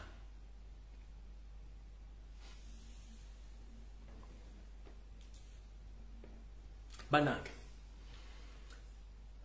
nakola bakakatona abachadde mukirize mbwake video wedde analaba akadda mu lwakutaano kanoko kawedde mukama ba 10 ampera analaba akadda mu kalwakutaano kanoko kawedde mukitegedde so Museveni keep staying overstay but you have to pay the fees mwezi nesije tulimbo you overstay you pay overstay fees Dubai bamusasula waba kubani ngakati kirije muri negwe yo mentality yokutta abantu mutte mujja pressing a button mujja pressing a button imbi mujja kule mujja chuulira so mukitegedde ekiri atabala kyekire nasigadde waka goloza lwaki Museveni engalozo zitemagana ngeza silver bote bo wali omuntu okutemagana gulinga ngazi ne gundi sefulia za aluminium zino zinkute bote bo wali mukazi wali embere dambigere wakitedda mu mutwe yakitedda mu lubuto mwatu mwali abana bonna bale bayika windows bwe muto emwali kubanga muina pressure you might be having money but you're having a lot of trouble outside your house. Never ever pretend to be well when you can't even step a foot outside your house. That's the problem you're facing right now, Museveni.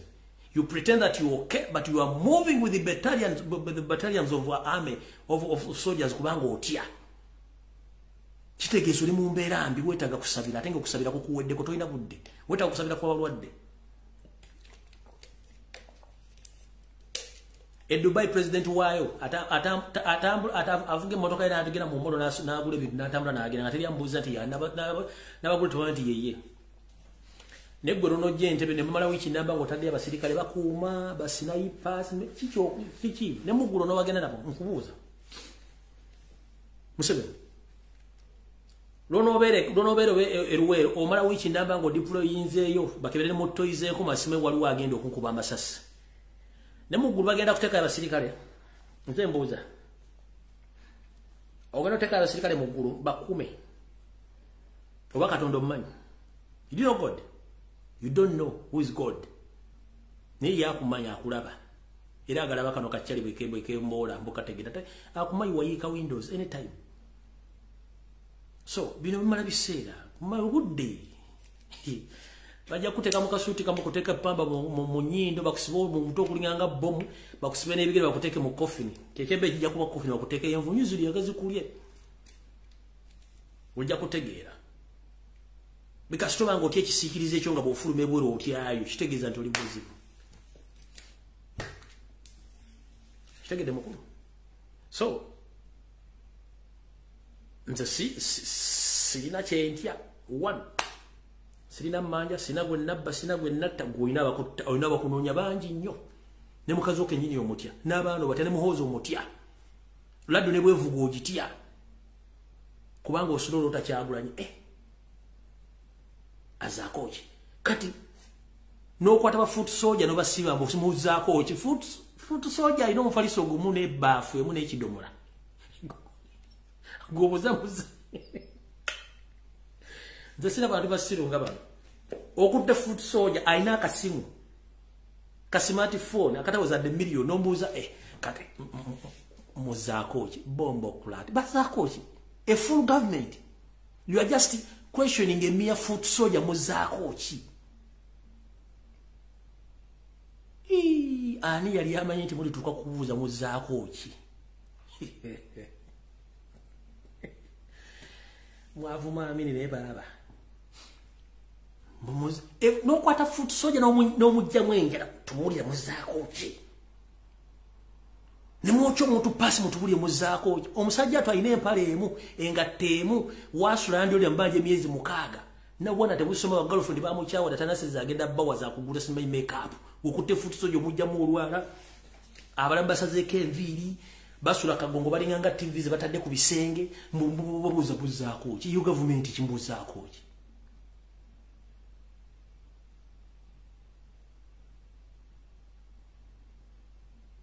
mbokuba gondi ayogede tumunoonye tumutte nze mbatya olamwa mwatayisima olakisese yakeranga ku ssaawa emu n'avuma Kyagulanyi n'amujolonga n'amukola bw'ati ne mutayisima ate nga lipooti bagikuwadde nkimanyi lipooti egina ku mmeeza ekwata ku Isima Mukono we yagikuwadde teyagikuwadde Mukono we yagikuwadde Andrew Mwenda yakugambye we made a huge mistake of killing this boy Isma Muwenda yakuwadde report agamba we made a big mistake of killing this boy Isma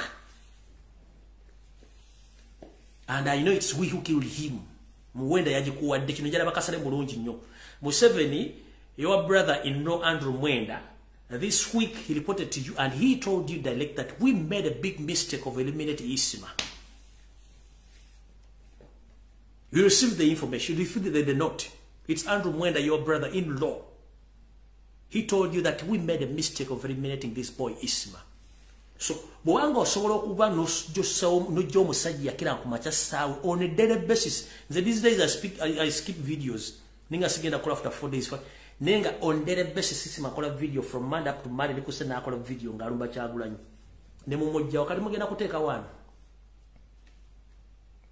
Ogenda teeka one.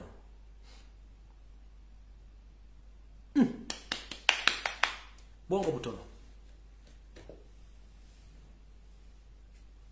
Mwamuteka mu doctrine yefu agenda okukyusa mindset adekulaini nga it's too late.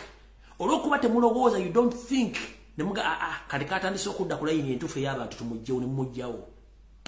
Brains a monkey tumumanya. Nga mwenna musasula abantu ku TV okuvuma Kyagulanyi on a daily basis million 3 zifuluma buli lunaku. Million 3 zifuluma ku TV ku radio muzisasanya buleme kwogera ku information ekwata ku bannayuganda buli kimu. Nenga gay yali ajja on daily basis ng'akola video. Ne mumujjawo. Kane katoli bwamba ne mumujjewo. Bemba mutuko kuli aba mukati ani agenda bakolera. Gomuliro libala mu yayika Windows. Amayembe gamugamba kwambala saati eji ya orange ya gundi ya round shadi ya orange tasobola kuogera. Wona bino omuntu tasobola ye muntu asobola okuogera nga atunudde wansi ate omuntu omutemu omubbi tasobola kuwa direct contact z'amaaso ge. Omuntu nga mutemu mubbi mulimba tasobola kuwa direct contact z'amaaso gano. Abeera yogera bwatyo omuntu ogwabala mukubera bweguta abanga yogera n'ettaka.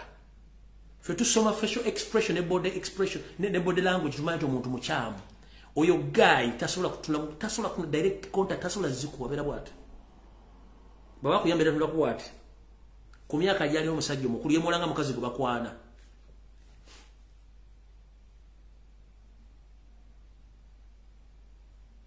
Kuba abantu babakoye.